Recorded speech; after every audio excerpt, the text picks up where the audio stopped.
Assalamualaikum warahmatullahi wabarakatuh. Hamdan wa syukurillah,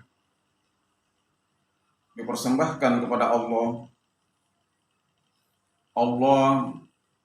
yang senantiasa menanamkan nilai-nilai keilmuan di dalam diri kita, sehingga senantiasa tumbuh semangat berikrar.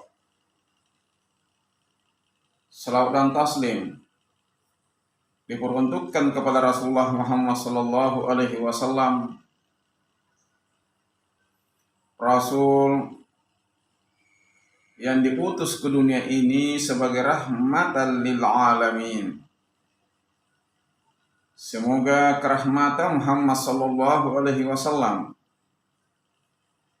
khususnya rahmat keilmuan, tercurah di dalam kajian kebahasaan kita hari ini. Adapun yang menjadi fokus kajian adalah diksi dan ketepatan pilihan kata. Orientasi pembahasan diksi antara lain meliputi golongan kata dan kaidah makna, serta kesesuaian dan ketepatan. Golongan kata antara lain meliputi kata abstrak dan kata konkret, kata umum dan kata khusus, serta kata kajian dan kata populer. Adapun yang dimaksud kesesuaian dan ketepatan, kesesuaian yakni kata yang dipilih sesuai kesempatan dan keadaan pembaca. Sedangkan ketepatan yakni kata yang dipilih mendukung gagasan yang hendak disampaikan. Pilihan kata yang tepat adalah pilihan kata yang memenuhi syarat. Pertama, tepat, mengungkapkan gagasan secara cermat. Benar, yakni sesuai dengan kaidah kebahasaan. Dan yang ketiga, lazim pemakaiannya. Untuk memilih kata yang tepat, ada dua hal yang perlu dicermati, yaitu golongan kata dan kaidah makna. Golongan kata terdiri atas kata abstrak dan kata konkret. Kata abstrak adalah kata yang referensinya sebagai konsep, seperti kebenaran, keadilan, kemuliaan, dan ketakwaan. Sedangkan kata konkret adalah kata yang referensinya dapat diindra, seperti masjid, gunung, handphone, kertas. Selanjutnya kata umum dan kata khusus. Kata umum adalah kata yang luas ruang lingkupnya, seperti pemimpin, peraturan, potong, pukul. Sedangkan kata khusus adalah kata yang terbatas ruang lingkupnya, seperti presiden, rektor, hukum, teban, dan tinju.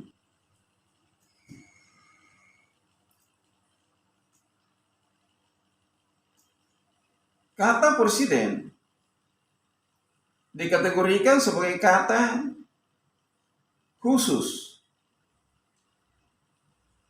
karena khusus selaku pemimpin negara, walaupun ia pemimpin, tapi pemimpin lebih luas ruang lingkupnya daripada presiden. Demikian pula rektor. Rektor walaupun pemimpin tertinggi dalam suatu akademik, namun dia masuk kategori khusus karena khusus untuk memimpin di perguruan tinggi. Jadi presiden, rektor itu adalah kata khusus dari kata pemimpin, dan pemimpin adalah kata umum. Demikian pula hukum adalah kata khusus dari kata peraturan. Sama halnya kata potong dan tebang. Tebang adalah kata khusus dari kata potong, karena tebang hanya digunakan untuk memotong kayu yang masih sedang berdiri. Tinju merupakan kata pukul, merupakan kata khusus dari kata pukul, karena banyak jenis-jenis pukul yang masuk sebagai kata khusus namun menjadi bagian dari kata pukul. Seperti tinju, itu adalah kata khusus dari kata pukul. Tinju adalah pukulan yang menggunakan kepal tangan. Selanjutnya kata kajian dan kata populer. Kata kajian seperti kata definisi. Kata populernya batasan. Kata kajian seperti kata signifikan. Kata populernya bermakna.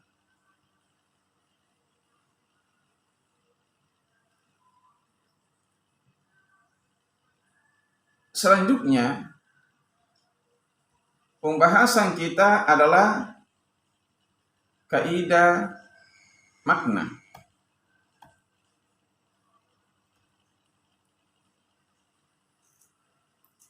Kaidah makna dapat digolongkan dalam makna denotatif, makna konotatif, homonim, dan homofon.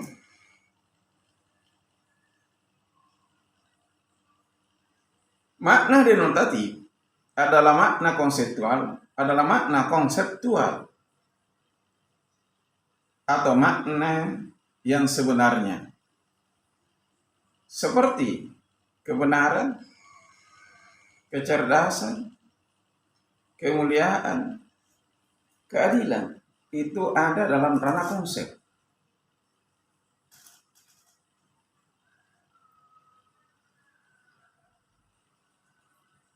Sedangkan makna konotatif adalah makna yang mengandung nilai yang bertautan antara pikiran dan nilai rasa, seperti kata pegawai dan kata pekerja. Pegawai dan pekerja, dua-duanya referensinya adalah orang, namun ada nilai yang berbeda di dalamnya. Walaupun keduanya referensinya adalah orang, namun pegawai memberi makna bahwa dari segi strata sosial itu lebih tinggi dari kata pekerja. Selanjutnya sinonim. Sinonim adalah dua kata yang memiliki kemiripan makna, seperti hasil, produksi, luaran, besar, makro, akbar. Hasil, lazimnya digunakan untuk menarasikan hasil-hasil bumi. Kemudian produksi, itu bertalian dengan industri, luaran bertalian dengan akademisi. Sedangkan besar, makro, akbar, ketiga-tiganya mengandung kata besar. Namun lazimnya digunakan besar. Untuk alam semesta ini terkadang dikategorikan alam makrokosmos. Dan akbar itu lazimnya digunakan kepada untuk menyebutkan sifat-sifat Allah. Selanjutnya homonim. Homonim ini terbagi dua. Yang pertama homofon dan yang kedua homograf. Homofon yakni kata yang sama bunyinya tetapi berbeda maknanya. Seperti kalau kita dengar kata sanksi. Sanksi itu berarti ragu. Sanksi itu berarti hukuman. Tapi kedengarannya sehingga untuk memudahkan maknanya itu tergantung dari konteks kalimatnya. Sama dengan bang. Bang itu adalah bermakna abang. Bang bermakna bang mobil. Ya. Bang bermakna tempat menyimpan uang. Tapi kedengarannya bang. Selanjutnya homograf. Homograf adalah kata yang sama tulisannya tetapi beda maknanya. Misalnya kata teras. Kata teras berarti petinggi. Kata teras berarti beranda rumah. Kata teras berarti tunas kayu.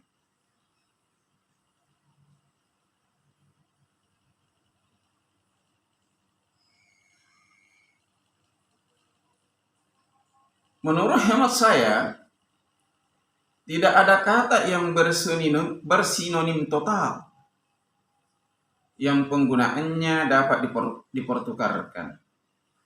Olehnya itu, diksi sangat penting untuk memilih kata dalam kalimat untuk mengungkapkan gagasan atau ide penulis. Lebih dan kurangnya mohon disempurnakan. Hadanallahu wa iyyakum.